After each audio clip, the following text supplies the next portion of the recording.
안녕하세요. 2023학년도 10월 고3 전국 연합학력평가 물리학원 분석 시작하겠습니다. 처음 보시는 자료는요. 작년 대수능과 비교했을 때 올해 있었던 학력평가 그리고 모의평가 단원별 기출 문항 분석 현황입니다. 물리학원은 크게 세 개의 대단원 이루어져 있고 전 영역에 걸쳐 고르게 문항이 출제되는 게 특징입니다. 다만 이 중 두 번째 대단원이 물질과 전자기장에, 첫 번째 중단원인 전기 파트에, 세 번째 소단원인 에너지띠 이론과 물질의 전기 전도성이 3월 학력평가의 1회만 출제가 되었던 것이 특징인 것 같고요. 세 번째 파동과 정보통신의 두 번째 빛과 물질의 이중성이다 라고 하는 단원에서는 빛의 이중성과 물질의 이중성이 번갈아 가면서 출제가 되었었던 것이 특징인 것 같습니다.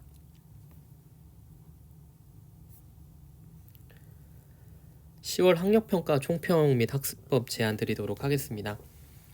직전에 치러진 9월 모의평가보다는 다소 난이도가 있었던 것으로 파악을 했습니다. 역학적 에너지 보존 법칙이라든지 점전화에 의한 전기력 내용은 다소 평이하게 출제가 되었고, 여러가지 운동 파트다라고 하는 부분에서 가속도와 평균 속력을 묻는 17번 문항이 가장 난이도 있게 변별력 있게 출제가 되었습니다. 20번에 주로 배치가 되는 역학적 에너지 보존 문제는 빗면에서 역학적 에너지 감소에 대해서 물어봤지만 9월 모의평가 비슷한 평이한 난이도로 각 점에서 에너지 보존에 대한 수식을 바르게 적용했다면 어렵지 않게 해결했을 것이라고 생각을 하고 있습니다. 이번 최고 오답률을 기록한 17번 문항은 여러가지 운동 파트에서 가속도 그리고 평균 속력 등을 묻는 문제로 빗면의 상황과 물체가 두 개가 주어지는 까닭에 자료에서 꽤 많은 시간이 소요되었을 것이다 라고 생각을 하고요. 특히 보기 D급 같은 경우에는 특정 시간 간격에서 평균 속력을 구하는 계산 과정에 많은 시간이 필요했을 것이다 라고 생각이 됩니다. 그리고 또 다른 오답률이 좀 높았었던 문제가 전류에 의한 자기장 문제였었던 것 같은데, XY 평면의 기존의 어떤 것들에서는 XY축의 직선 도선이 평행하게 놓여져 있는 경우가 많았는데 이번에는 어떤 기하학적인 부분까지 생각을 해야 될 문제가 출제돼서 낮지 않은 정답률을 보였던 게 특징인 것 같습니다.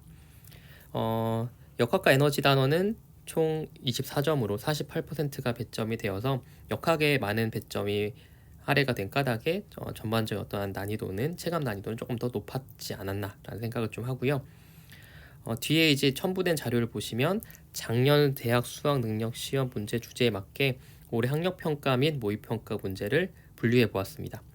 남은 시간 동안은 최근 출제되었던 문제들을 중심으로 자신이 부족한 부분을 중점적으로 점검할 필요가 있겠습니다. 지금도 기본적인 문제 이해를 통한 충분한 성적 향상은 가능하므로 고난도 문제에 대한 대응 능력도 중요하겠습니다만은 기본 개념에 대한 정확한 이해와 이에 따른 문제풀이 전략을 습득하는 것이 무엇보다 중요할 것이라고 생각합니다. 다음 자료는 이번 물리학원 영역 추정 등급 컷입니다. 이 라인을 보시면 작년과 대동소이한 어떤 특징이 좀 보이는 것 같고요. 작년 수능보다는 조금 난이도가 있었다라고 평가할 수 있겠습니다. 다음 자료는 세부 단원 난이도 분석 및 배점 비율입니다. 전 영역이 고르게 출제가 되었다라고 앞서 말씀드렸었고요. 그 다음에 중간에 보이시는 자료는 3개의 대단원 이루어져 있다라는 거, 그 다음에 역학과 에너지의 총 배점이 24점, 나머지 2단원과 3단원에 대해서 14점과 12점의 배점이 되어서 이와 같은 비율을 보여주고 있다. 난이도 분석을 했을 때 문항을 상중하로 나눠봤을 때는 상위 한 30% 정도, 중간 그리고 하위 어떤 문항 비율이 이 정도 되겠다라고 분석해 보았습니다. 가장 마지막에 보이는 자료는 문항을 어떤 특징으로 분류를 해봤을 때 실생활과 관련된 문제, 그리고 대화 형태로 담화 형태로 나온 문제, 그다음 실험 주제로 이제 다뤄졌었던 주제 같은 것들을 올해 치러졌었던 학력평가, 모의평가를 좀 쭉 나눠봤을 때 보시는 것처럼 전자기파 같은 경우에는 모든 평가고사에서 실생 관련된 어떤 예시를 바탕으로 개념을 묻는 문제가 좀 출제가 됐었던 것 같고요. 물질의 파동성과 같은 경우에도 실생활과 관련된 내용들이 좀 많이 출제가 되었었던 경향이 보입니다. 실험 주제 같은 경우에는 요새 근래 많이 출제가 되고 있는 부분은 자성체라든지 아니면 다이오드, 회로에서 pn 접합 다이오드의 어떤 정류작용을 가지고 어떤 회로의 어떤 전류가 통하고 순방향과 역방향 어떤 전압에 대해서 물어보는 문제들이 많이 출제가 되고 있는 모습입니다. 자, 다음은 이번 10월 학력평가 대표 문항 해설 시작하도록 하겠습니다. 첫 번째 10번 문항 특수상대성 이론에 대한 문제입니다. 자, 그림과 같이 관찰자 X에 대해 우주선 AB가 서로 반대 방향으로 0.6c로 등속도 운동을 하고 있다. 기준선 PQ와 점 O는 X에 대해 정지해 있고 X의 관성계에서 A가 P에서 빛 A를 방출하는 순간 B는 Q에서 빛 B를 방출하고 A와 B는 O를 동시에 지난다 라고 하고 있습니다. 문제입니다. A의 관성계에서 이에 대한 설명으로 옳은 것을 골라봐라. 누구의 관성계요? A의 관성계, 그러니까 우주선 A에 탄 관찰자 시점이다 라고 보면 되겠습니다. 기억입니다. B의 길이는 X가 측정한 B의 길이보다 크다. B의 길이는 우주선 B의 길이를 얘기를 하는 걸 텐데 X가 측정한 B의 길이보다, X는 여기 있는 우주인인데 X가 바라본 요 우주선 B의 길이와 A가 바라본 우주선 B의 어떤 길이를 얘기하고 있는 건데, 상대 속도에 따르면은 X가 바라보는 우주선 B의 운동보다 우주선 A에 타고 있는 관찰자가 우주선 B를 쳐다보고 있을 때가 상대 속도가 더 크겠죠. 0.6c보다는 클 수밖에 없겠습니다. 그래서 바라보는 속도가 크다는 얘기는 그 길이가 조금 더 짧게 보인다. 그래서 길이보다 작다. A 입장에서는 관찰자 X보다는 B가 상대적으로 빠르게 다가오는 것처럼 보이기 때문에 B의 길이는 X가 측정한 B의 길이보다 작다가 맞겠습니다. 기억은 아니고요. 니은입니다. A와 B는 O에 동시에 도달한다.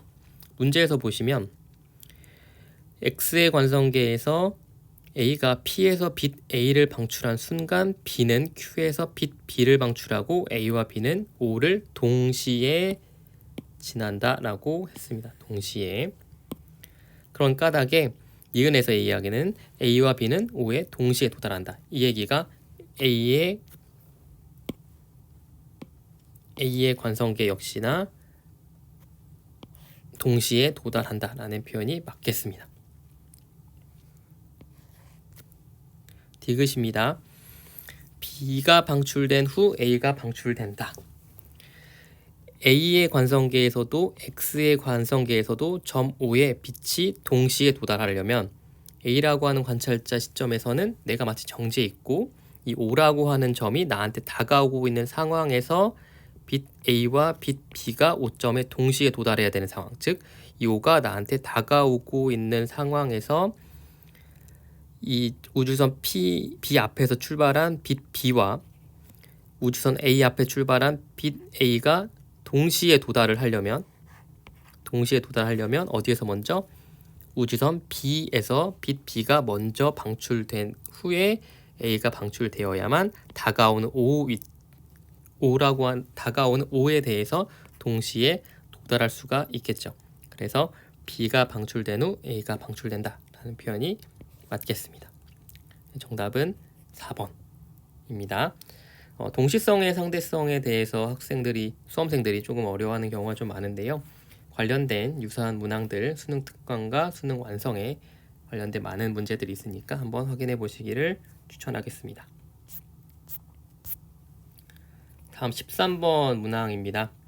점전화 이한 전기력을 물어보는 문제였는데요. 그림 가나와 같이 점전화 ABC를 각각 X축상에 고정시켰다. 가에서 B가 받는 전기력은 0이다. 가 나에서 C는 각각 플러스 X방향과 마이너스 X방향으로 크기가 F1, F2인 전기력을 받는다. F1이 F2보다 크기는 크다 라고 하고 있습니다. 이에 대한 설명 옳은 것만을 보기에서 있는 대로 고른 것은 이러한 점전화에 의한 전기력 문제에서는 거의 대부분 이제 문제에서 주어지지 않는 점전화 뭐 ABC 또는 AB 등의 어떤 부호를 결정을 하셔야 될 것 같고 전하량의 크기를 결정을 하셔야 될 텐데 문제에서 준 상황에서 보시면 가에서 B가 받는 전기력이 0이다 라고 이야기를 하고 있습니다.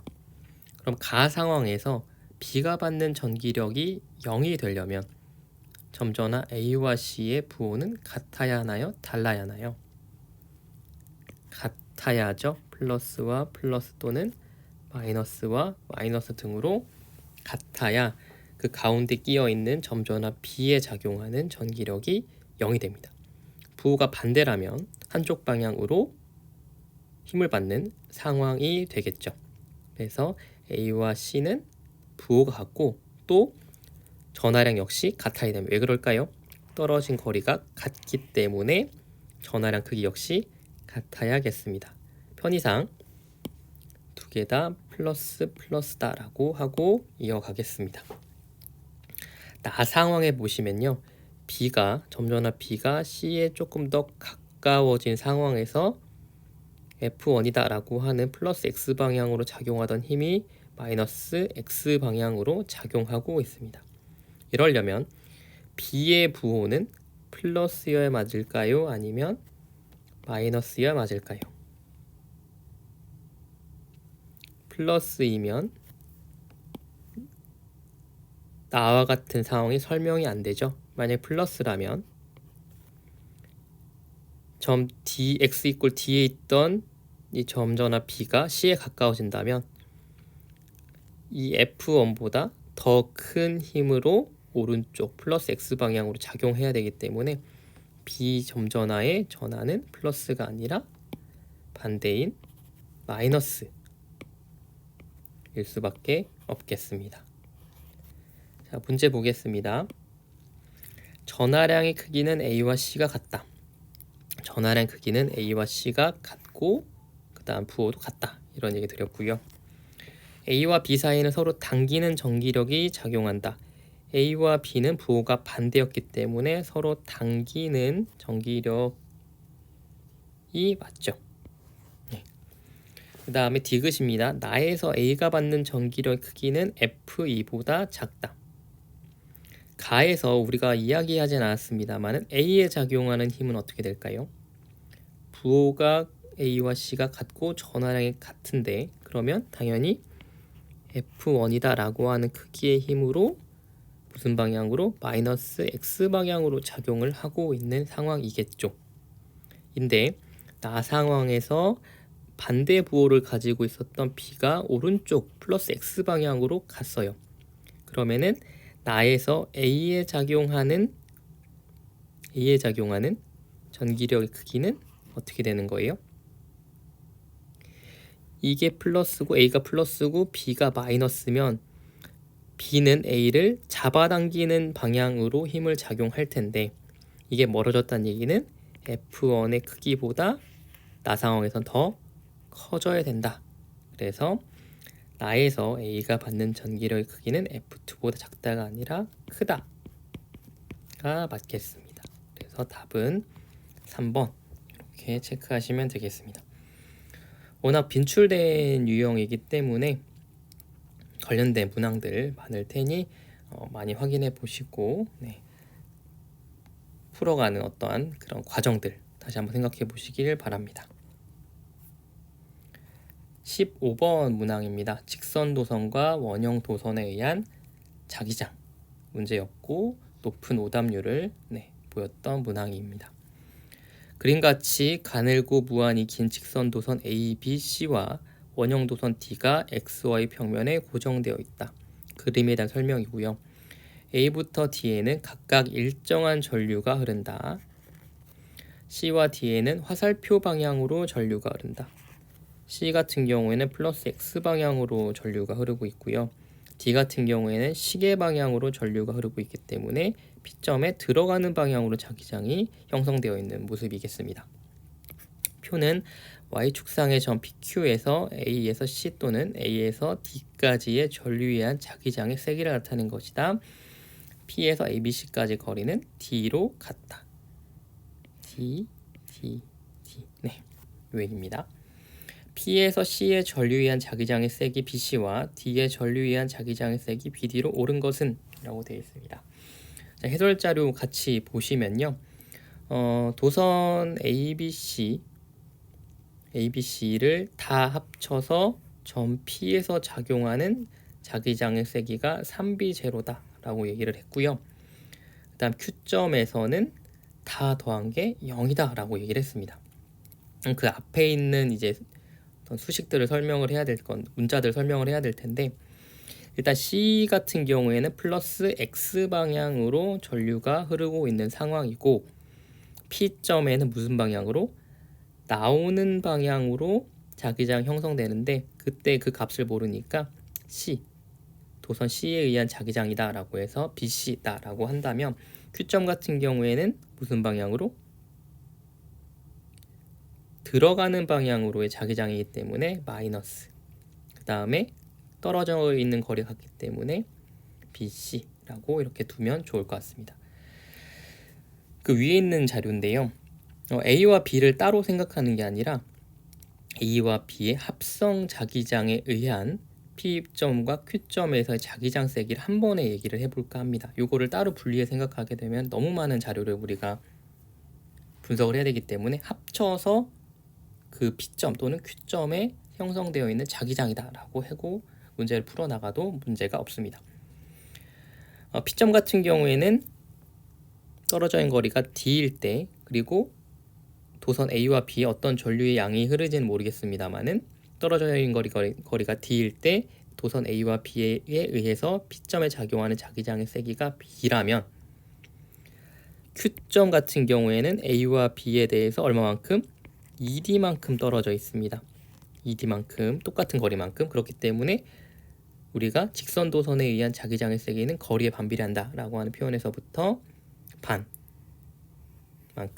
이렇게 세기로 Q점에 작용한다 라는 거.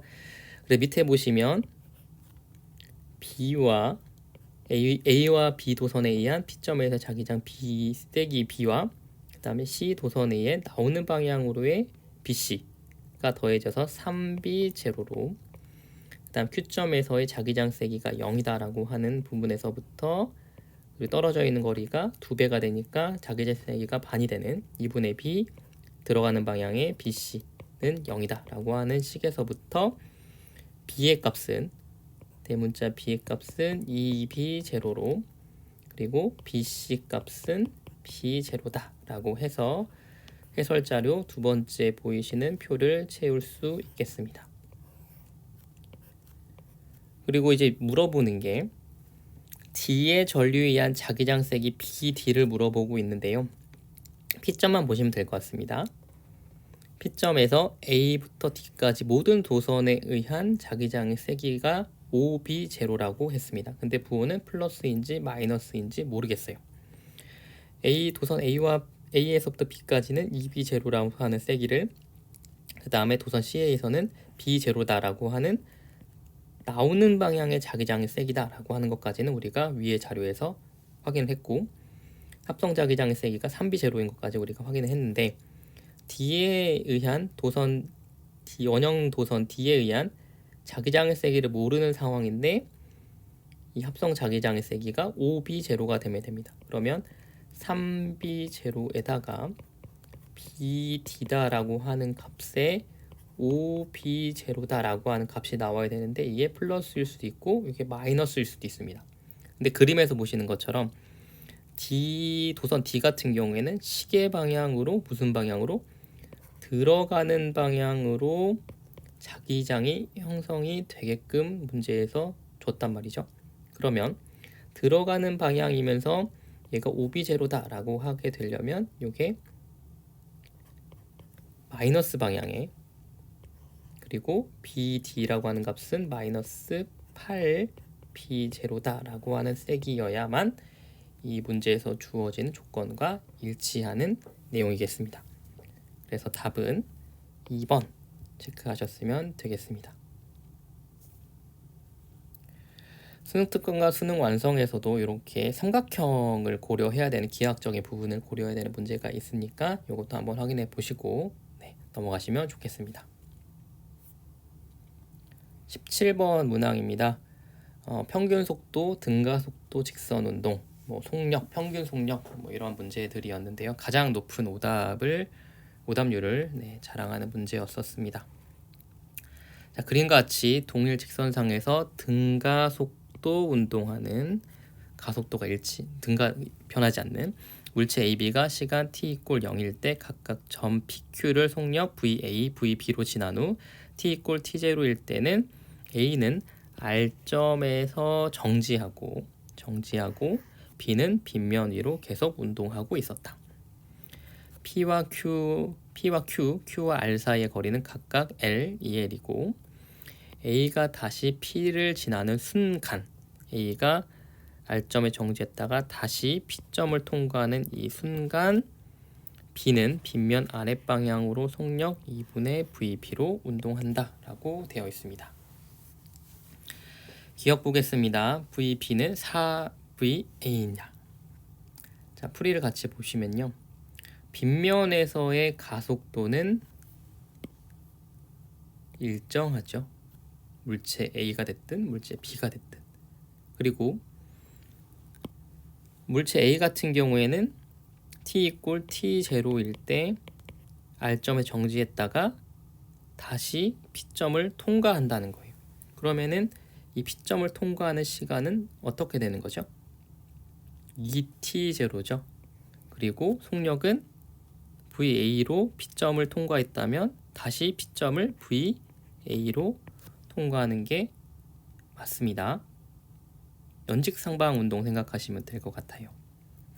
2T0 동안 VA 같은 경우에는 이 VA만큼 바뀐 거죠. 그래서 올라갈 때 VA였고 내려갈 때 VA니까 변화된 값은 2VA가 이게 얼마만큼 2T0다라고 하는 시간 동안에 바뀐 거고요. 같은 맥락으로 물체 B 같은 경우에는 VB다라고 한 속력이었지만 아랫방향으로 2분의 VB이기 때문에 변화량은 얼마? 2분의 3B다. 이게 얼마만큼 시간 동안에 2T0다라고 한 시간 동안에 변화된 값이니까 우리는 여기에서 어떤 관계식? 4배의 VA는 3배의 VB와 같다라고 하는 걸 알 수가 있습니다. 그래서 기억은 아닙니다. VB다라고 하는 거는 얼마예요? 3분의 4VA다 라는 거 확인하셨으면 되겠습니다. 니은입니다. t = 3분의 8T0일 때 B가 Q를 지난다.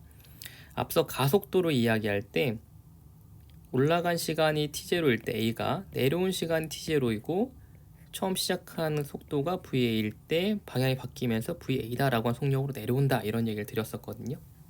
그리고 B 같은 경우에 3분의 4VA다 라고 얘기를 했었습니다. 그러면은 3분의 4T0의 몇 배? 2배인 게 얼마? 3분의 8T0다 라는 내용일 텐데요. 그럼 우리는 확인할 게 뭡니까? 3분의 4T0일 때 물체 B가 어디에? 어느 지점인지는 모르겠습니다만은 빗면의 어느 한 위치에서 정지해 있는지를 확인하시면 될 것 같은데요. 가속도는 빗면이기 때문에 일치하고 속력은 A의 3분의 4배라면 정지하는 데 걸린 시간도 역시나 3분의 4배일 수밖에 없습니다. 즉 도달한 시간이 3분의 4T0이기 때문에 다시 내려와서 Q점을 지나는 시간은 3분의 4T0에다가 2배를 한 3분의 8T0가 맞습니다. 속력이 3분의 4배이니 걸린 시간도 3분의 4배이다. 그래서 니은이 맞고요. 디귿입니다. t는 t 이꼴 제로에서부터 t2, t 제로까지 평균 속력은 이라고 얘기를 하고 있습니다. t 제로는 a를 기준으로 했을 때는 빗면 한 점에서 정지했다가 r점에서 다시 p점까지 내려오는데 걸린 시간이죠. 정지했다가 다시 p점을 통과하는. 그럼 그때의 속력은 빗면의 한 점에서 정지했다가 한 점을 VA로 통과하기 때문에 이 구간에서 평균 속력 A 지점 A 물체 A 같은 경우에는 2분의 VA다 라고 하는 게 평균 속력일 것 같고요. 그래서 2분의 VA. 물체 B의 평균 속력인데요. 물체 B 같은 경우에는 구간을 나눠서 접근을 좀 해야 될 것 같습니다. 그래서 물체가 t 이꼴 t 제로일 때, 그리고 정지했을 때 얼마였죠? 3분의 4t 제로다라고 하는 시간. 그 다음 다시 2t 제로가 됐을 때, 물체 B 같은 경우에 3분의 4t 제로의 빗면에서 정지한다고 했기 때문에 t 이꼴 제로, t 제로와 2t 제로 사이에 최고점을 지나가게 되는 거죠. 그렇기 때문에 올라갔다가 내려온다 라고 하는 관점을 바탕으로 이 문제를 좀 접근하셔야 될 것 같은데, t0일 때 물체 B의 속력 구할 때는 초기 속도에다가 빗면에서의 가속도, 우리가 위에서 가속도를 구했었어요. 2t0 동안에 속력이 2VA만큼 변했기 때문에 가속도, 빗면에서 가속도는 t0분의 VA일 것 같습니다. 그리고 운동하고 있는 방향이 반대이기 때문에 부호는 마이너스고요. 마이너스 위에 거 마이너스고요. t0다라고 한 시간이 흘렀기 때문에 t0일 때 물체 B의 속력은 빗면 윗방향으로 3분의 1 VA가 되는 거고, t 이꼴 2t0일 때 물체 B의 속력은 똑같은 방법으로 초기 속도의 가속도, 그 다음 물체가 운동한 시간을 곱하게 되면은 마이너스 값이 나오는데, 이 얘기는 빗면 아랫방향으로의 운동이다 라는 내용이겠습니다. 그러면은 t 이꼴 t0에서 VB의 속력이 얼마? 3분의 1 VA였다가 t 이꼴 3분의 4t0에서 속력이 0이었다가 다시 내려와서 t 이꼴 2t0에서 속력이 얼마? 3분의 2 VA다 라고 하는 상황이겠습니다. 이때의 평균 속력을 얘기하는 거죠. 이동 거리를 얘기해야 되는 거니까. 그러면 3분의 1이다 라고 하는 속력으로 물체가 운동하는데 최고점에 정지했기 때문에 이 올라가는 구간에 대해서는 평균 속력이 어떻게 되는 거예요? 3분의 1의 반인 6분의 1 VA가 되는 거고, 역시나 마찬가지로 정지했던 상황에서 물체 속력이 3분의 2 VA가 되는 상황에서 평균 속력은 여기 역시나 반인 3분의 1 VA가 되는 거겠습니다. 근데 이 6분의 1 VA다라고 하는 물체가 운동하는데 걸린 시간은 얼마였죠? 3분의 1 T0가 되는 거고, 3분의 1 VA다라고 한 속력을 물체가 운동한 시간은 얼마예요? 3분의 4T0에서 2T0까지는 얼마? 3분의 2T0가 되겠습니다. 그러면 6분의 1 VA 곱하기 3분의 1 T0인 요 값과 3분의 1 VA 곱하기 3분의 2 T0인 요 값을 더해준 다음에 얼마? T0부터 2T0까지의 속력을 얘기하는 거니까 더한 값을 다시 T0 값으로 나눠줘야 되겠습니다. 그 식이 이렇게 나와 있고, 그 값은 18분의 5입니다. 그 디귿이 맞다가 아니라 틀렸는데, 네. 그래서 T0부터 2T0일 때까지 물체 A의 평균 속력은 2분의 VA였고, 물체 B 같은 경우는 18분의 1 VA, V0A인데 네, VA다 라고 했기 때문에 3배가 아니다 라고 해서 니은 네, 이렇게 하시고 넘어가시면 되겠습니다. 빗면 상황에서 가속도가 일정하다라고 하는 요 이야기, 그리고 물체가 두 개가 등장하다 보니까 조금 문제를 해석하는데 조금 많은 시간이 좀 소요됐을 것이다 라고 생각하는 내용이었고요. 이번 학력평가에서 좀 가장 난이도 면적으로 높았던 문제로 있던 것 같습니다. 네. 비슷한 사례들이 많으니까요. 다른 수능 특강이라든지 수능 완성에서 관련된 문제 해결해 보시고 관련 내용들 정리하시길 바랍니다. 18번 문항입니다. 역학적 에너지 보존 문제인데요. 역학적 에너지가 보존되지 않는 경우입니다. 그림과 같이 빗면의 마찰 구간 1에서 일정한 속력 V로 직선 운동한 물체가 마찰 구간 1을 속력 V로 빠져나왔다. 점 P에서 S는 각각 구간 1, 구간 2의 양끝점이고 P와 Q, R과 S의 높이차는 모두 H다. 마찰 구간 1과 2에서 물체의 역학적 에너지 감소량은 P에서 물체의 운동 에너지, P에서 물체의 운동 에너지, P에서 물체의 운동 에너지, P에서 물체의 운동 에너지 얼마예요? 2분의 1 mv 제곱인데 이거의 4배가 즉 2mv 제곱이 구간 1과 구간 2에서 감소한 역학적 에너지랍니다. 감소한 역학적 에너지, R점에서 물체의 속력은? 이라고 물어보고 있습니다. 해설 자료 같이 보시면요. 마찰 구간 1에서 일정한 속력 V로 직선 운동하였고 마찰 구간 1에서 역학적 감소량이 운동 에너지 4배라고 했으니까 2mv 제곱이다 라고 하는 거 같이 얘기했었고요. 점 P와 Q에 대해서 에너지 보존 법칙을 좀 적용을 좀 해보도록 하겠습니다. 그러면은 P와 Q 지점에 대해서 이 지점을 중력 포텐셜 에너지 기준점이다 라고 한다면 P점에서 에너지는 mgh 그리고 운동 에너지 값인 2분의 mv 제곱이었는데 마찰 구간 1을 지나면서 2mv 제곱이다 라고 하는 것만큼 에너지 감소한 거고 그게 얼마가 됐다? Q점에서의 2분의 1 mv 제곱이 됐다 라고 해서 이 관계식에서부터 mgh다 라고 하는 거는 2mv 제곱이다 라고 하는 관계식 하나 확인했고요. R점에서 물체의 속력을 VR이다 라고 한다면 똑같이 에너지 보존 법칙을 적용해 볼 건데 여기서의 운동 에너지가 있을 거고 여기서 기준점이다 라고 하겠습니다. 여기서의 운동 에너지 값이 있을 거고 여기서의 운동 에너지 값에다가 얼마만큼? H만큼 올라가면서 감소했는데 그게 얼마였어요?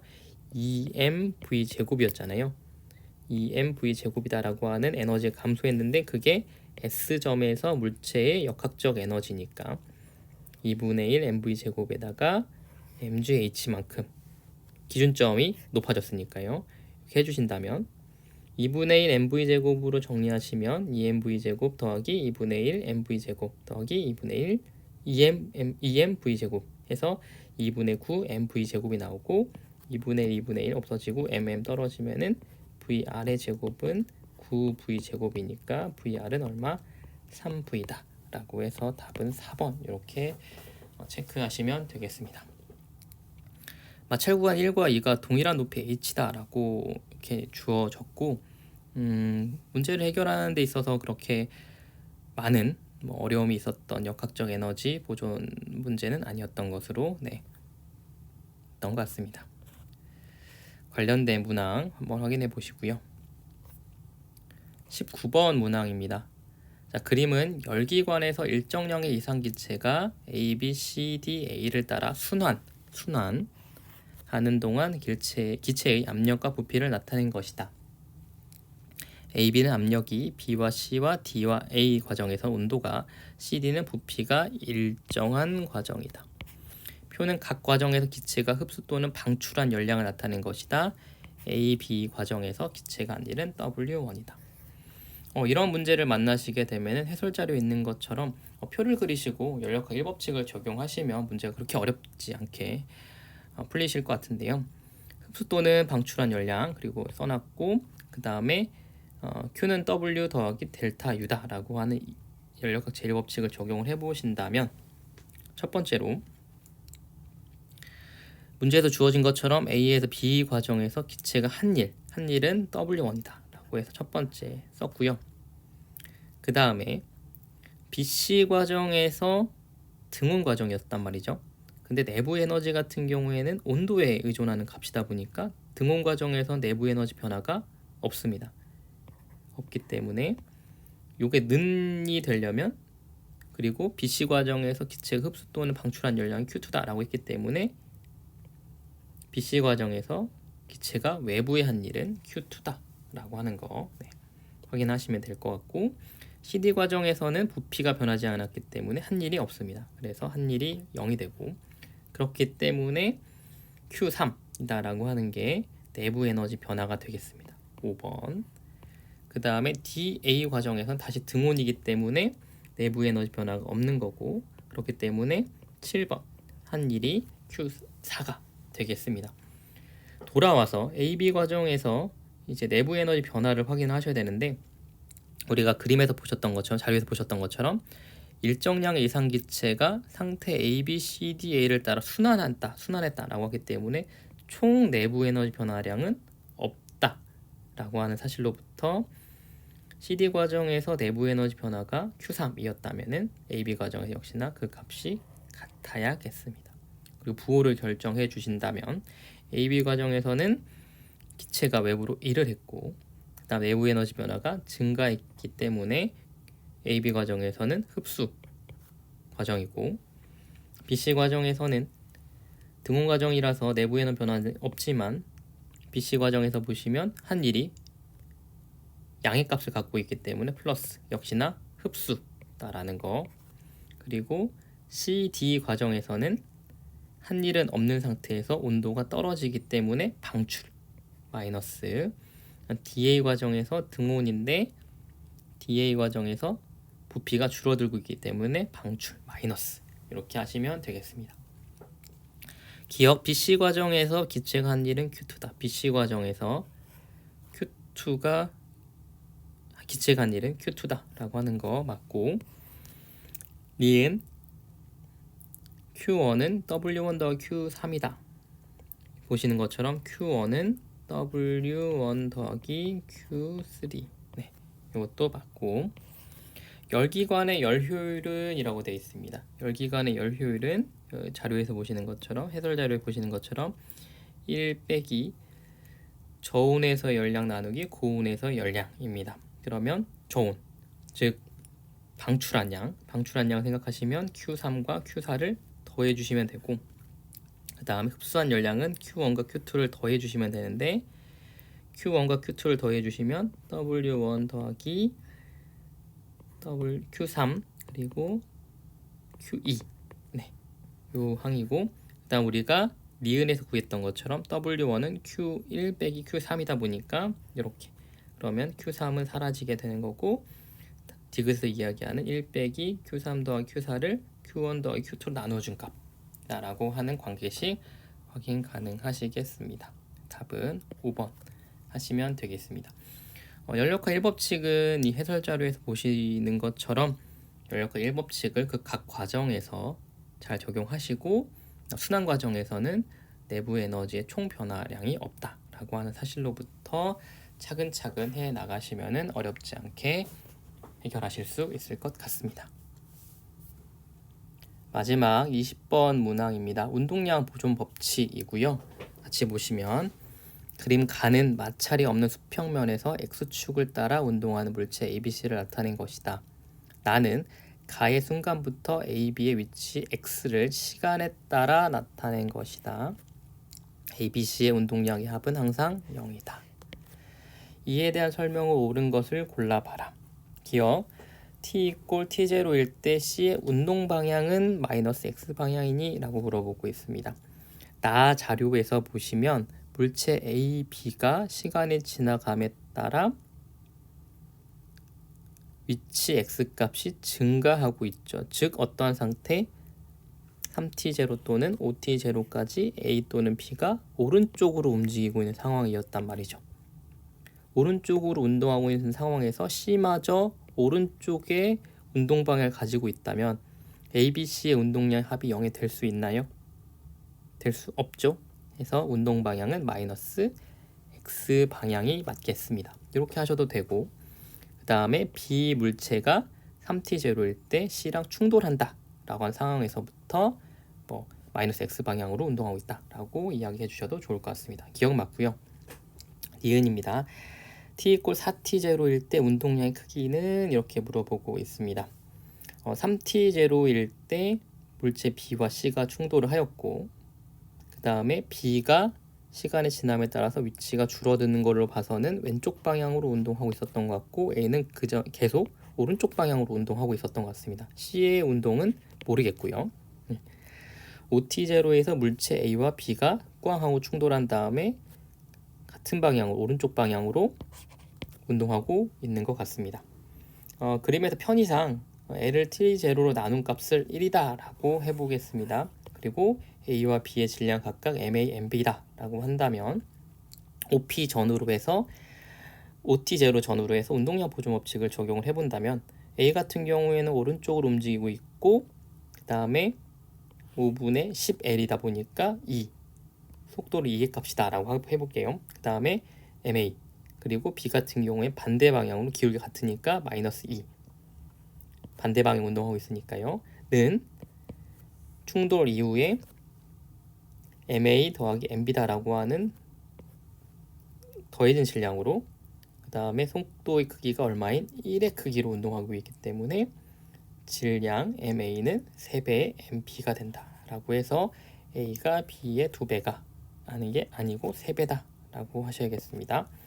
디귿입니다. 질량은 C가 B의 8배이냐. 자료에서 보시면 시간 t일 때 3t0여서 3t0에 B와 C가 충돌했다라는 사실로부터 그러면 3t0에서 C의 위치가 어디? C의 위치가 14t0였고요. 같은 맥락으로 7t0에서 A와 B가 한 물체가 돼 움직이고 있다가 이게 꺾이는 걸 봐서는 C와 다시 한번 충돌한 것 같고요. 그럼 7t0에서 C의 위치가 어떻게? C의 위치가 12L이 되는데 B와 C가 충돌한 후에 C가 플러스 X방향으로 움직였다면 A와 B가 이렇게 충돌할 일은 없을 테고 그러면 C 같은 경우에는 계속 왼쪽 방향으로 운동하고 있었다라는 사실이 되는 거겠죠. 3t0일 때 14L이었고 그 다음에 7t0일 때 C 위치가 12L이었다면 4t0다라고 하는 시간 간격 동안 C의 위치가 얼마만큼 변한 거죠? 2L만큼 변하기 때문에 그 변화량 속도값이 얼마? 2분의 1이다 라고 하는 거 확인 가능하시겠습니다. 자료에서 보시면 그리고 7t0의 전후에서 역시나 ABC의 운동량 보존 법칙을 적용해 보도록 하겠습니다. 질량 MA 그 다음에 질량 MP 더한 게 그리고 속력은 1의 값을 가지고 있었죠. 7t 전후에 기울기 1이었으니까 MC의 질량이 얼마인지 모르겠고 그 다음에 충돌 전에 2분의 1이다 라고 하는 값으로 운동하고 있었다 라고 하는 사실로부터 니은의 자료에서 A가 C의 3배다 3MP다 라고 하는 사실로부터 C는 B의 8배다 라고 하는 거 확인 가능하시죠. 답은 4번 이렇게 하시면 되겠습니다. 물체가 3개가 나오고 자료가 2개나 주어지는 까닭에 역시나 문제 해결하는데 시간이 조금 걸리지 않았을까라는 생각을 좀 해보고 관련된 유사 문항들 꼼꼼하게 확인해 보시길 추천드리도록 하겠습니다. 뒤에 붙어 있는 자료들은 작년 대학 수학 능력 시험 그리고 올해 치러졌었던 학력평가 그리고 모의평가 문항 비교 분류 자료입니다. 보시는 것처럼 23학년도 1번 문항의 전자기파 활용이었고 그리고 밑에 보시면 올해 치러졌었던 6개 학력평가 및 모의평가에서 어떤 식으로 문항이 출제가 됐는지 한눈에 보실 수 있게끔 만들어 놓은 자료입니다. 확인해 보시고 어떻게 출제가 되는지 출제 경향성이라든지 이런 것들을 확인해 보시면 좋을 것 같습니다. 이번에 보시면 파동의 간섭은 대화 형태로 출제가 됐었고 올해 같은 경우에는 똑같이 대화 형태로 출제된 3번 같은 문항 4월 학력평가 3번 같은 문항도 있었고 일상생활의 예들도 있었고 그 다음에 보강간섭이나 상세간섭이나 직접적으로 어떤 계산을 요하는 문제들도 있었던 것 같습니다. 핵반응식 그리고 이번에 조금 학생들을 좀 곤란하게 했을 거다라고 생각되는 그 10월에 3번 문항 같은 것들 핵반응식 같은 것들 그 다음에 물질의 이중성 같은 경우에는 좀 간헐적으로 좀 출제가 좀 됐었던 것 같습니다. 어렵게는 출제가 좀 되어 있지 않은 것 같고 9월 모의평가에서 물질파를 알고 있는지를 물어보고 있는 문항도 출제가 됐었던 것 같습니다. 뭐 보어의 원자 모형이라든지 에너지 주니어 같은 문항들 같은 경우 워낙 많은 어떤 기출 문제들 그리고 관련된 자료들이 많기 때문에 확인해 보시면 될 것 같고 뭐 이와 같은 맥락으로 작용 반작용 같은 경우에는 사례 중심으로 그리고 전기력, 자기력 같은 것들이 같이 이렇게 문제로 물어봐서 힘의 평형과 작용 반작용 같은 것들을 물어보고 있는 것들 확인하실 필요가 있겠습니다. 같은 맥락으로 쭉 한번 살펴보시면서 작년 문항 그리고 올해 출제되었었던 문항들 그리고 기회가 된다면 그 전년도에 치러졌었던 학력평가, 모의평가 중심으로 문항들이 어떻게 출제가 되고 있는지 출제 경향성 같은 것들을 꼼꼼하게 확인하셨으면 좋겠습니다. 이상으로 2023학년도 10월 고3 학력평가 물리학원 분석 마치도록 하겠습니다. 감사합니다.